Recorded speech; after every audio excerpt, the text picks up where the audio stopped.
Hey friends, this is Karen from Blue Rooster Farm, and today we are in the kitchen and we're going to be making pumpkin bars.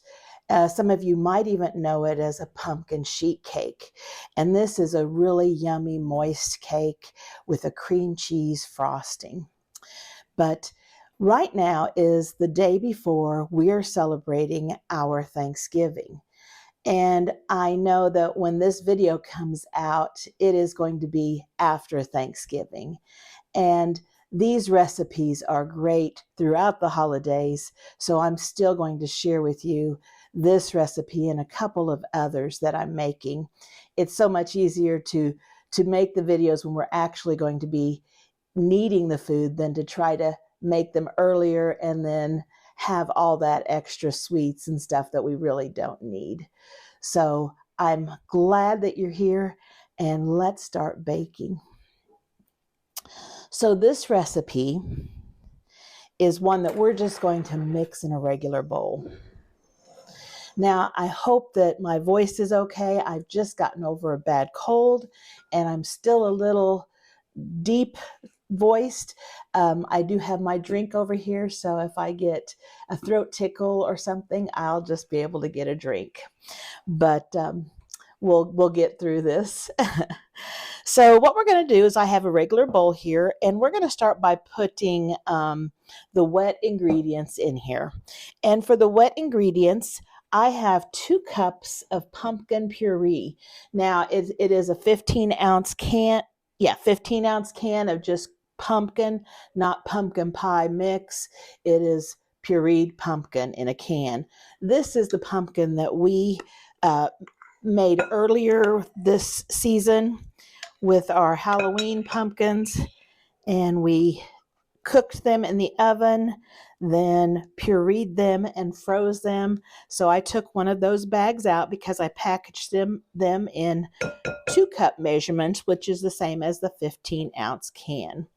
And so this is fresh pumpkin. We also in here are going to add 1 cup of oil, and whatever kind of oil that you use to cook with. I believe this is probably vegetable oil.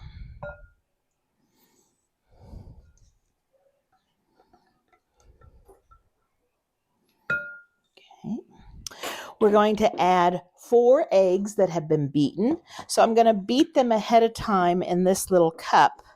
That way they'll be incorporated when we put them in this bowl.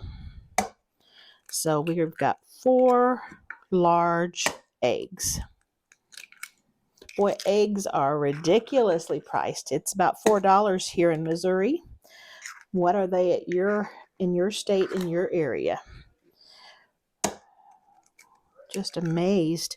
I know it's the bird flu is causing this, but it's kind of disappointing when it's the season that we're doing a lot of baking. So I'm just giving them a quick whisk, breaking up those yolks.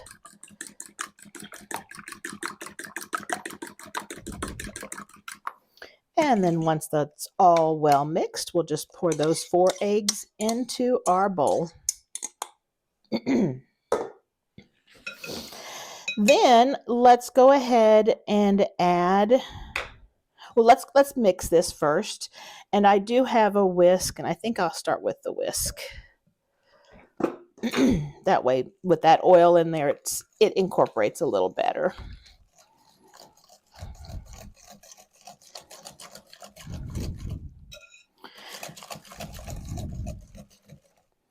The next thing I'm going to do is add our sugars. And I'm using 1 cup of white sugar and a 1/2 cup of packed brown sugar.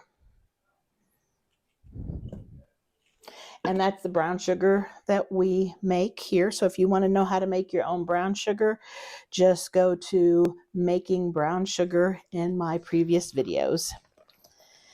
Now we'll just stir that in.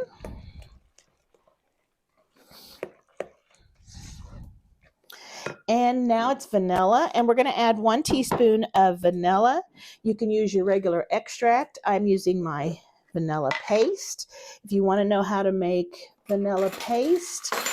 Check out the video that I had, it's probably about 4 videos back, on making your own vanilla and vanilla paste. So 1 teaspoon. Vanilla paste is really, really good.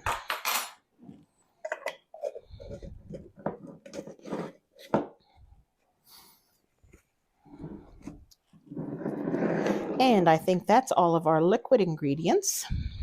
So let's just give this a stir. Now what I'm going to do is I'm going to add my dry ingredients, but I'm not going to stir after each addition. I'll stir once I've got it all added. So in here we need 2 cups of flour. We need half a teaspoon of salt.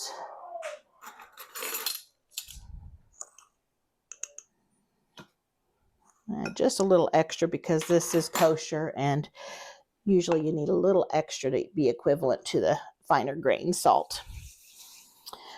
We're going to add spices, and this recipe you can use 2 teaspoons of cinnamon and a half a teaspoon or a fourth of a teaspoon of nutmeg. I like to use 1 teaspoon of cinnamon and 1 teaspoon of pumpkin pie spice. Now my teaspoon is wet from my vanilla, so I'll just eyeball it. 1 teaspoon of cinnamon, and depending on whether you like cinnamon too, and it does give it the flavor. If you don't have the spices, it's not, I don't think the flavor is as good. So, and a teaspoon of pumpkin pie spice. Then we also need our leavening agents, and that is baking powder and baking soda. So we need a teaspoon of baking soda.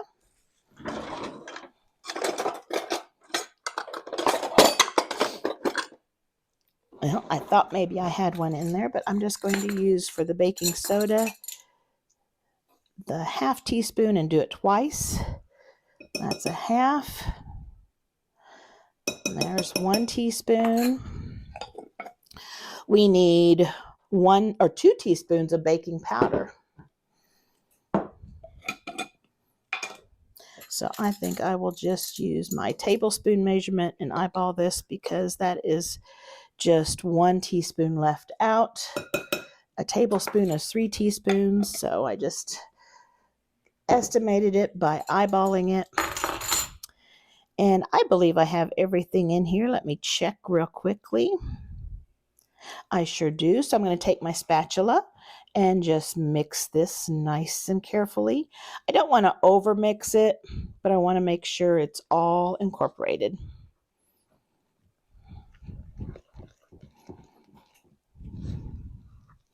And you're probably going to have a few lumps, and it's okay. They'll work themselves out.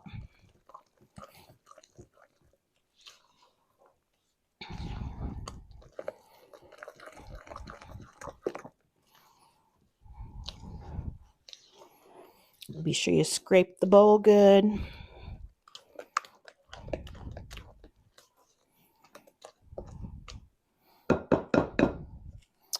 And there we have our batter. I'm going to take a greased, I think it's 15 by 10 inch. I guess this is a sheet pan. This is an insulated one, which I really like the insulated pans. You don't burn things, and it tends to get everything cooked evenly. And so I will put this, and I've already sprayed it with oil. Make sure it's all throughout. Okay. Pour this in. Now with the insulated pans, usually you have to cook them just a little bit longer.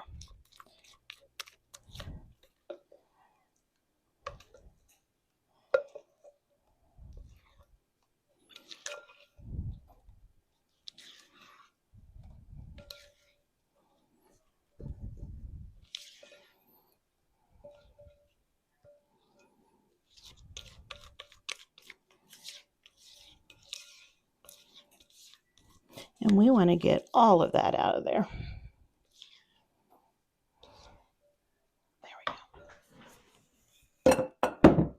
I've got my oven heated to 350 degrees, and these are going to cook for 26 to 28 minutes. Again, I'll probably have to cook them longer with this insulated pan, but I'll just watch carefully. What you want to do is when you touch the middle of the cake, it should spring back. If it stays pressed down, you need to cook it just a little bit longer, but you're really close. Sometimes you might take a little sharp knife or a toothpick and insert it into the middle, and it should come out clean. But we will try to get this level.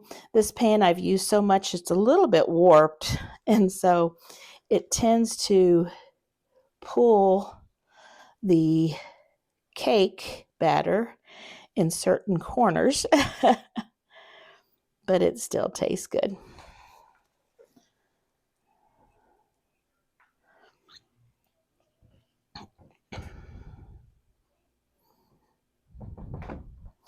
All right, so we will level it out like this. I will put it in the oven, and then I'm going to bring it back and we'll make the cream cheese frosting. All right, now we're going to make the cream cheese frosting. And for the cream cheese frosting, we are going to need 1 8-ounce block of cream cheese, and that needs to be room temperature, or if you can soften it in your microwave, if you have a setting to soften it, that is fine too. We need 1 stick of room temperature butter.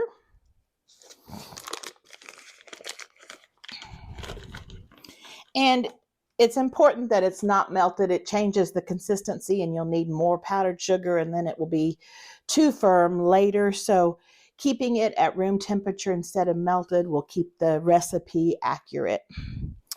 We also want to add 2 teaspoons of vanilla extract. And again, I'm just going to use the vanilla paste.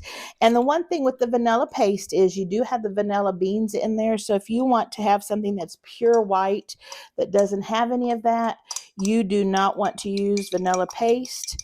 But I don't mind having those little bits of seeds in my cream cheese frosting. It just makes it look even yummier.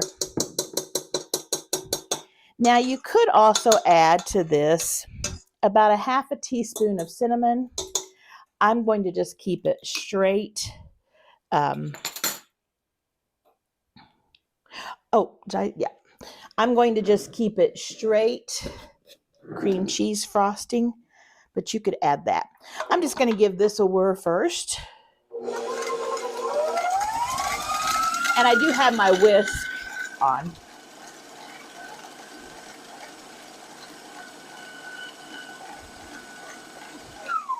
And that's nice and creamy in there. Then we're going to be adding 4 cups of powdered sugar. And I think I'm going to add 2 cups, whir it up, and then add more after that. This is a half cup scoop, so I will need to add 4 of these to get us started. And if you want to know how to make your own powdered sugar, there is a video in the playlist on how to make powdered sugar from regular sugar. So I've got 2 cups of powdered sugar in there, and let's just mix that together.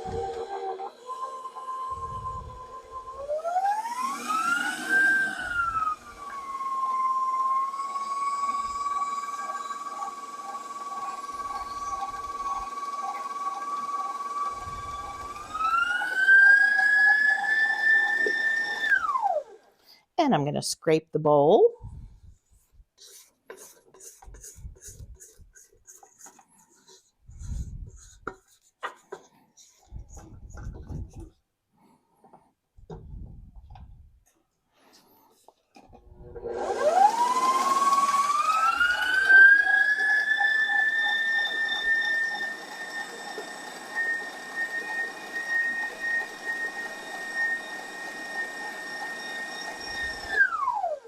And let's add some more.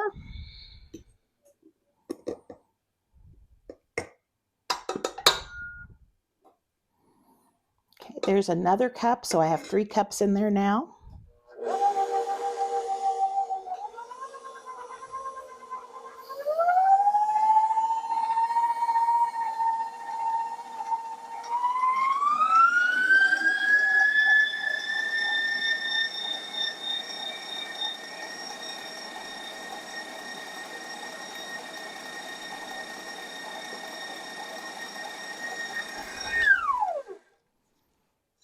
And scrape the bowl.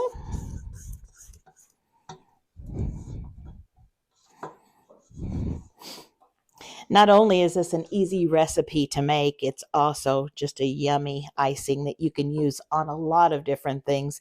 This is really good on cinnamon rolls. It's good on chocolate cake.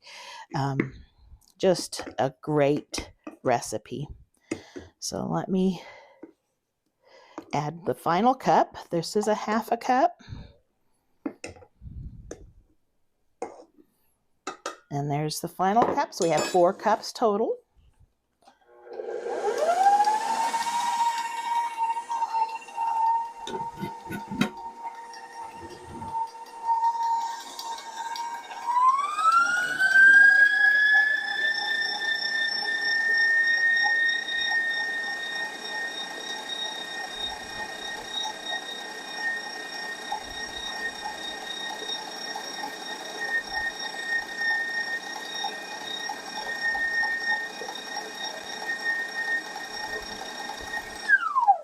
And I gave it a good whipping there.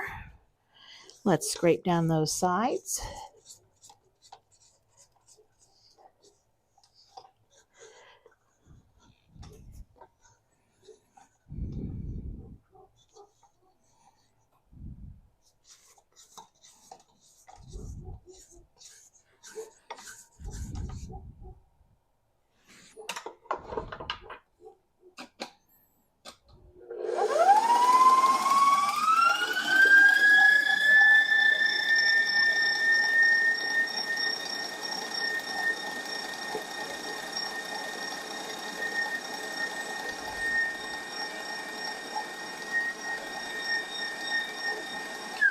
Just want to get that air in there and get it whipped up a little lighter and fluffier, and I think we've got it.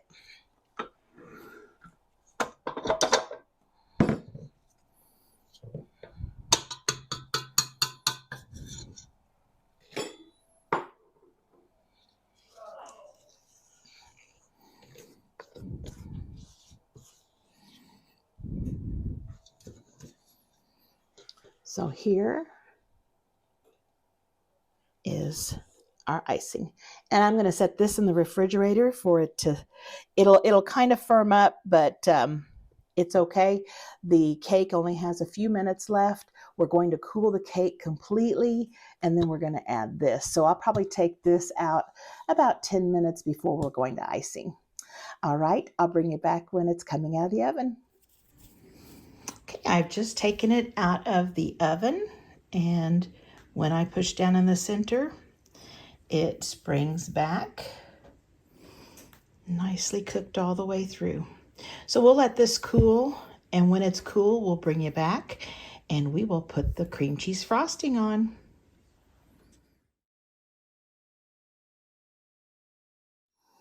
Hey friends, today we are making pecan pie.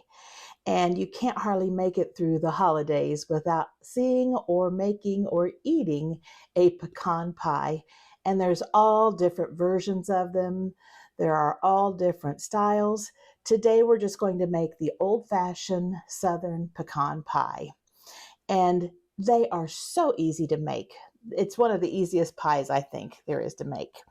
So what we're going to need first is we're going to need 1 cup of corn syrup. We're going to pour that right here. Now, a pecan pie is lots of sugar. So if you're watching your sugar, just have a little bit. It's okay, moderation. But a little bit goes a long ways. So that one little slice will taste really good. And to this 1 cup of corn syrup, we're going to add 1 cup of regular sugar. and 1/4 of a cup of brown sugar. You know, there's some recipes that use the dark corn syrup, some that use brown sugar, some that use white sugar. This uses a little bit of both. We're going to add three tablespoons of melted butter, and real butter makes a big difference in that, just the flavor of real butter. We're going to add a nice pinch of salt, and then we're going to stir that up.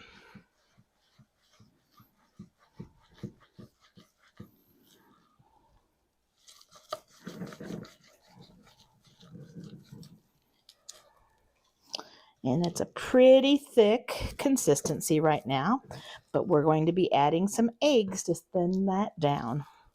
So let's go ahead and mix our eggs in this bowl right here, and that way we'll get them all broken up and they'll be easier to incorporate into our sugar mixture. So 4 large eggs. Now the pecans we're using today are actually Missouri pecans. They are native to our state. There are orchards in the central Missouri where the Missouri River cuts across. And in the fall, there's a lot of pecan festivals and things. And up here, we can find different stores that carry the pecans that were produced on the local farms. And a lot of times they are just cracked and blown. And then you just have to finish taking them out of their shell. And that's not hard to do. Just watch TV and remove them from the shells and, you know, nibble and have a few snacks as you're doing it. But we always think they're so fresh that way. So that's what we're using. And the Missouri pecans are also a little bit smaller than the southern pecans that you see from the south. But they have just a really good flavor and they're nice and moist. So I've whipped my 4 eggs, and now I'm going to pour those into my sugar mixture. And we're going to see if we can get this to incorporate and let it start helping melt that sugar and dissolve it.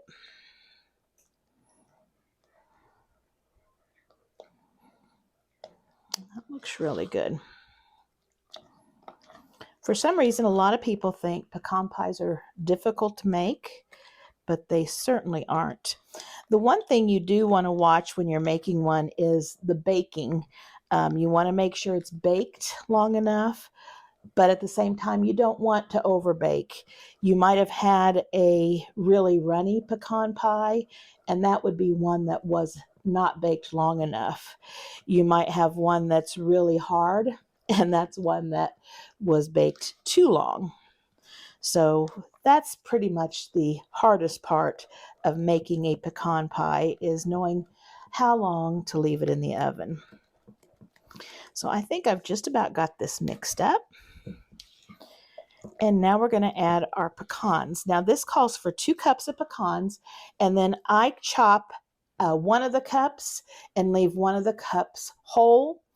You could leave all of them whole. You could chop all of them. It's up to you however you like it. But I find this is, it gets the pecans scattered throughout a little better, and really feel like that's the best way for us. We like it that way. And I just rough chopped these. I didn't chop them very fine. So we're going to add a cup of the chopped and a cup of the full. And here, I'll show you. You can see there that these are smaller than your southern pecans. Every once in a while you get a pretty good size one, and they're the ones you pop in your mouth.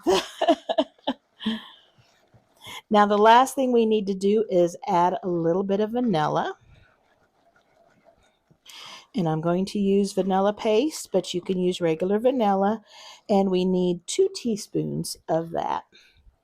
So I am just going to grab this and this.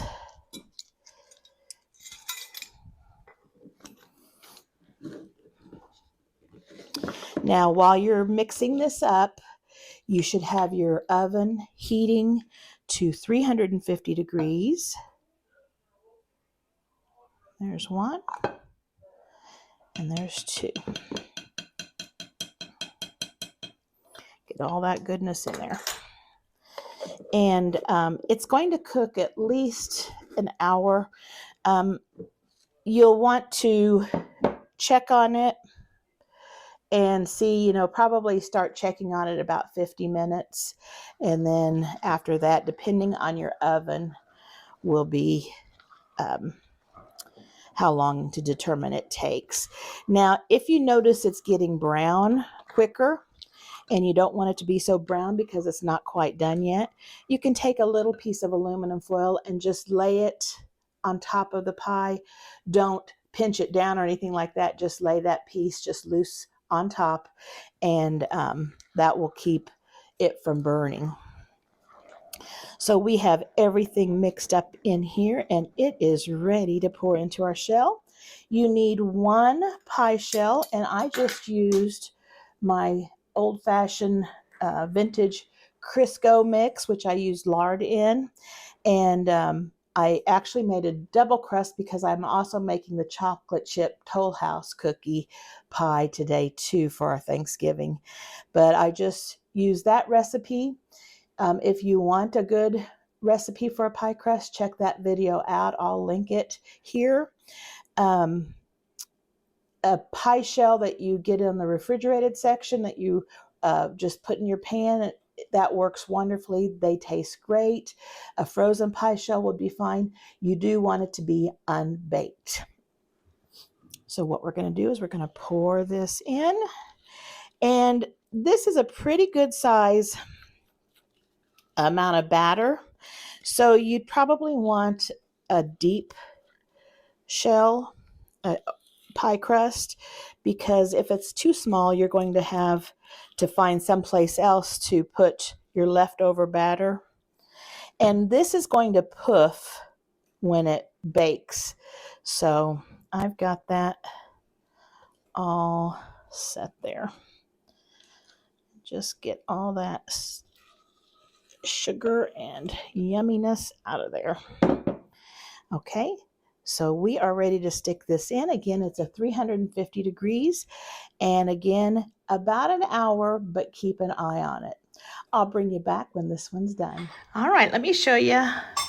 This is just out of the oven. And when it comes out, it's going to be puffy. And the middle is still going to be jiggly.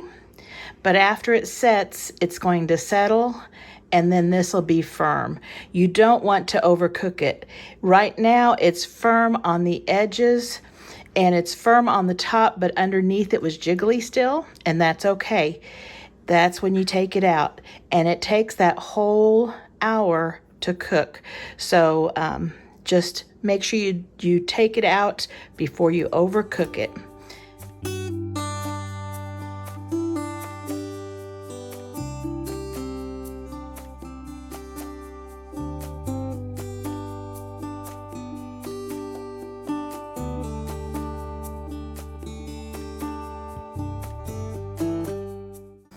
Okay, we're gonna icing our pumpkin sheet cake.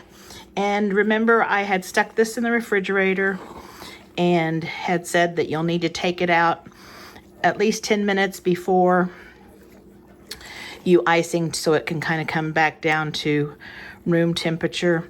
And I really probably could leave this out a little longer. I'll see if I can get it to icing with it. It's pretty thick when it's cold. But if you stir it up, that kind of helps.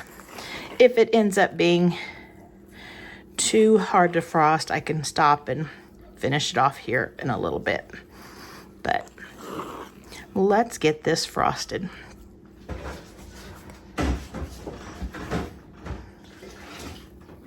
All right, so let's just put this on here.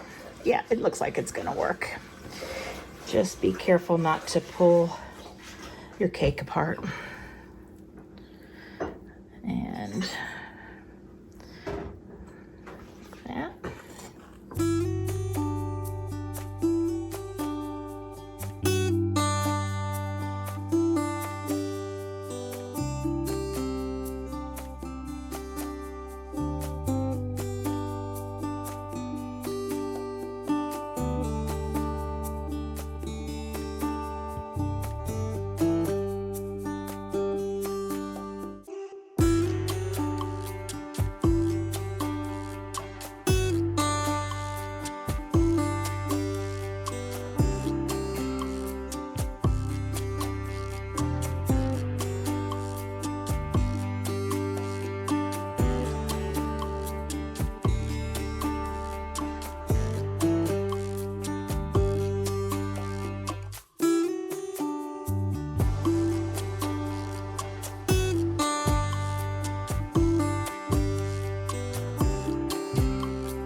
And here is our delicious pumpkin cake ready for the holidays. It will be so moist and delicious. Can't wait to try it. I hope that you enjoyed this video. If you did, please consider subscribing. I would really appreciate that. Also, don't forget to like and share. I hope you had a wonderful Thanksgiving, and I'll see you back here soon. Bye-bye.